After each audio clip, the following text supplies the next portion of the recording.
Well, viewers, how will this now impact the vote, especially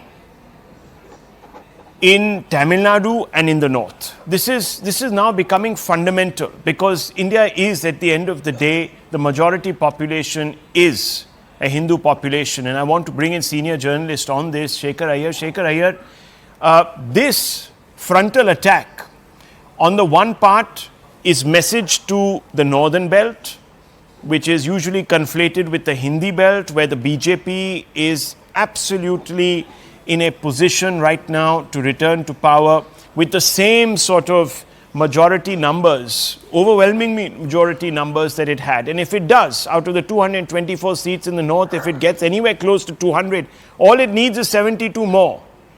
From Gujarat, from Maharashtra, from Karnataka, from West Bengal, from the northeast, from Orissa, and of course, other parts of the south, to canter home past 270, perhaps 300, and perhaps even more. So this is not going to go very well as far as the Congress is concerned. If they were thinking of reviving, this was the area, this was the north. And if the north is exposed to this, it's going to become a huge problem.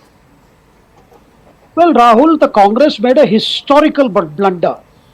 You remember when the verdict came from the Supreme Court, all the political parties, including the Congress, had welcomed the verdict, saying that this will put an end to a long-standing dispute and will bring in more harmony. And also, many community leaders, many Muslim community leaders also welcomed it. It was a sort of a closing the chapter. So finally, when the temple was ready, and the role of the BJP, rather the BJP government, was to empower the trust, which was charged with the construction of the temple, to see that everything was done on schedule and the temple is provided all kinds of help from the local administration and as well as other things. Well, the Congress could have simply accepted the invite. Instead of that, what did we see? Not only they reject the invite, as the Prime Minister also said, he was surprised that the Congress did so. Not only that, you have had Rahul Gandhi himself leading the charge by the Congress that this is no Pran Pratishtha, there's nothing about this whole sacred thing, this is entirely an RSS event, complete to play down and make it appear as if it was just one thing that the BJP has commandeered. That did not go down well with other parties, even within the Congress. That is why you saw many Congress leaders personally making it to the temple as soon as the Pran Pratishtha was done. Yes. Similarly, even in Samajwadi Party, the same thing has happened. The other thing that the Prime Minister yesterday pointed out, the so-called North-South divide over the Ram temple is total bunkum. He himself pointed out there are several temples in Tamil Nadu which are more than 1,000 years old. He even said that even the racialist movement leader, EVR, Periyar, his name is Ramaswamy. Yeah, Ramaswamy. You have had Ramachandran, Ramaswamy. Even the leading lights of the Dravidian movement have had Ram in their name. So the whole, even now, DMK leaders have been saying, no, this will not work here. Ramayana is not connected to us. Let me bring in, let's throw this across to Tehseen Poonawalla, who's joined a little late on the debate. Tehseen Poonawalla, the Prime Minister has exposed the Congress and its acolytes, its satellite sort of political parties in the India bloc, as a grouping that demonized the Ram Mandir movement, the Ram Temple movement, which of course allowed for the consciousness of Lord Ram to spread through and allow for people to connect with this symbol of pride that resulted, of course, in the Ram Mandir for vote bank compulsions. And he's made some very, very pointed arguments, including the refusal of the Congress party to attend the Ram Pratishtha movement. And this, many people are saying, is a frontal attack on the Congress, which is going to cost it a lot, very heavily, at the hustings. Good evening, Rahul. Thank you for having me on the show, and apologies to you, your viewers, and to my fellow panelists for joining in late. There was a slight internet issue. Let me get quickly to the point. I heard the Honorable Prime Minister speak to Smita Prakash, and he's been speaking to a lot of channels. Here is the problem with what the Honorable Prime Minister says and what he does not address. Was Amit Shah ji also insulting in Hindus when he had an invitation to vote for the Pran Pratishtha and he didn't go? Was the President of India insulting Hindus when she had an invitation to go and she did not go?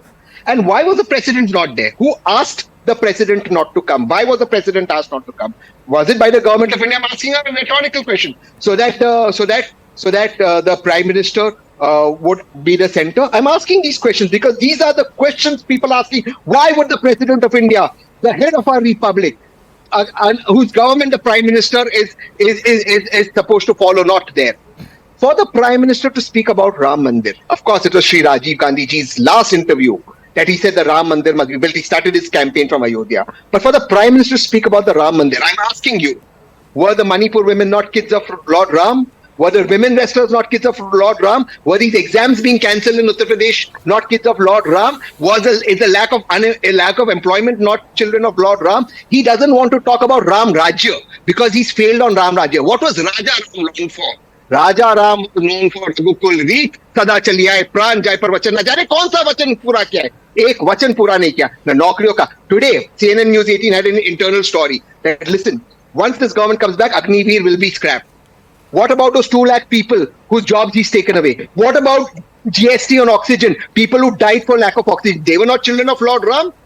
Did Lord Ram abandon everybody? This government abandoned people during COVID. Today there's a heart attack pandemic. Are the people dying of heart attacks not Lord Ram's children? You have fielded Kanhaiya Kumar from Delhi. And Kanhaiya Kumar, as I have tweeted today, his article, etc., accused the Aam Aadmi Party, your ally in Delhi, of depriving the people of oxygen and not being there during the second wave. So please make up your mind. You know, I will. But you must allow me to answer that question since you asked. Kanhaiya is a liar, and so is the Congress party that is fielded. No, you must allow me to answer that question for your viewers to understand. Right. Yes, there was a failure in Delhi, which was majorly due to the union and state government, which is Aam Aadmi. But across the India, Tehseen's paid GST on oxygen by check. In Uttar Pradesh, what has Aam Aadmi Party got to do there? In Haryana, I have given oxygen to BJP MPs' relatives, where BJP MPs were twiddling their thumbs. Not one MP helped. Not one. Leave everything, Rahul. Leave everything. You see, I'm asking you. We are. 1 second. Rahul, I need 1 second. Just 1 second. I will end. 1 second.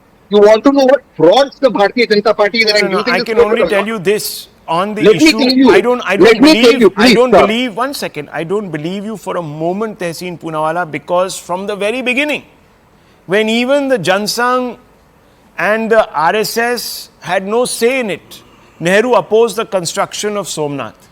So let me come to that later, but I want to make let me bring in Sanju Verma actually. I just have 1 point to make. You've come in late and you've spoken a lot. My last point, and I will not make a further point. The Bharatiya Janata Party is the only party, and all your viewers know this, that took money from people who slaughter beef. Okay. 250 crores from beef slaughter. Let me bring in the BJP. Let me bring in the